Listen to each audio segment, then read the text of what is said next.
ప్రేక్షకులకు మీ అందరికి గుర్తుంటే 20 ఏళ్ల క్రితం వరకు కూడా పంజాబ్ అంటే ప్రతి ఇంట్లో నుండి ఒకడు ఆర్మీలో ఉంటాడు, అదొక మన గర్వీకరం.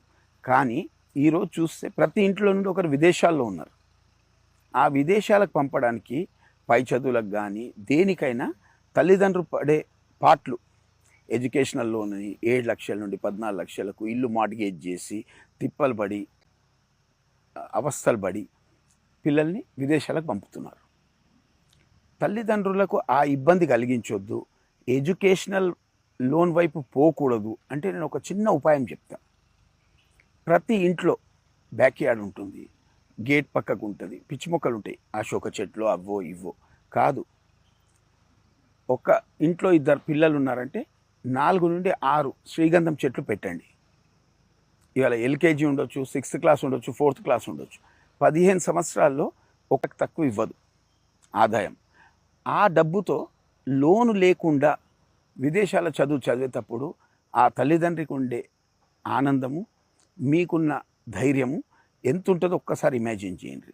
దీనికి నేను ఒక కాన్సెప్ట్కు హర్ ఘర్ చందన్, హర్ ఘర్ చందన్.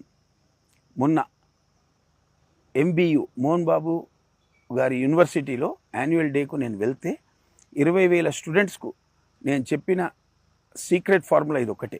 ప్రతి ఇంట్లో రేపు పోయి 4, 6, 10 మొక్కలు పెట్టండి.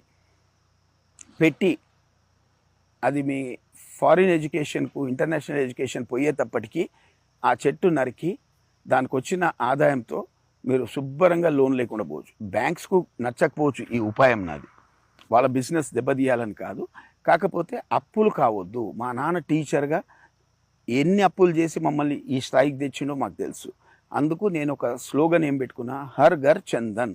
ప్రతి ఇంట్లో తులసి చెట్టు ఎలా ఉంటుందో అదే విధంగా 4, 6, 10 మీ స్థలాన్ని బట్టి నాటేయండి. రేపు నాటేయండి. ఈ ప్రోగ్రాం చూసినాక రేపు నాటండి. 15 సంవత్సరాలు చూస్తూ పోతుంది. మీ ఎడ్యుకేషన్కి అది పనికి వస్తుంది.